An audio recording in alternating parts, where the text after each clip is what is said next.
chapter 17, we have this amazing story of Elijah. Elijah comes out of left field. He comes out of nowhere. There's not supposed to be an Elijah. And suddenly Elijah is there. And when Elijah shows up, he just kind of says, "No rain until I say." Well, we're in the middle of a story in which the dominant family making Israel as big as it will ever get is in charge. It's the family of Omri, for whom the entire northern kingdom was known for decades. He's written off in 8 verses in Kings, but his son, who's a strong man but not nearly as strong as his dad, his name is Ahab, his parents marry him to a really strong woman, Jezebel. And she introduces Baal worship again, Baal worship, and brings in her 450 prophets and says they're the ones in charge and not Yahweh.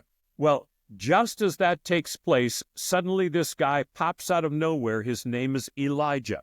And he says, "No rain until I speak." Well, who gives him the right to do that? Here again we have the thing. Here's the foundation, the covenant. And the covenant includes blessings and curses. And what are the curses? If you disobey, if you try to step out of this relationship, you will run in front of your enemies, the rains will stop, and you will have famine in your land. Elijah simply says, well, it's Yahweh, of course. And they have this showdown, and eventually it will lead to the incident on Mount Carmel. This is that little bump into the Mediterranean Sea on the shoreline of Palestine. That's where Mount Carmel is, standing right over above the sea.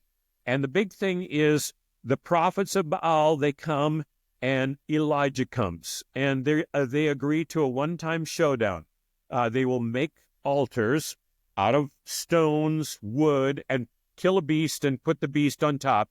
But they will specify this, that the true God will light the fire by that God's own self. So all day long, the prophets of Baal, they try this. Nothing happens. They cut themselves. They yell. They scream. They shout. They sing. They do all sorts of things. Finally, as the day is ending, Elijah says, how about you give me a chance? Just give me 5 minutes. And they step back, and they're just going to take a rest break until they get at it again.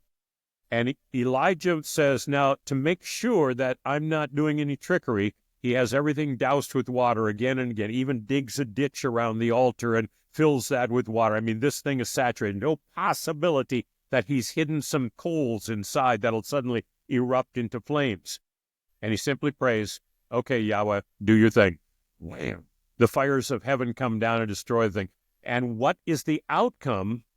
Nobody praises Elijah. The people shout. These are the Israelites, the northern kingdom. The Israelites shout, Yahweh, He is God. Yahweh, He is God. It's a return to Yahweh in the face of this long pressure to become like the other nations and to get the powers, manipulate the powers of the Baals.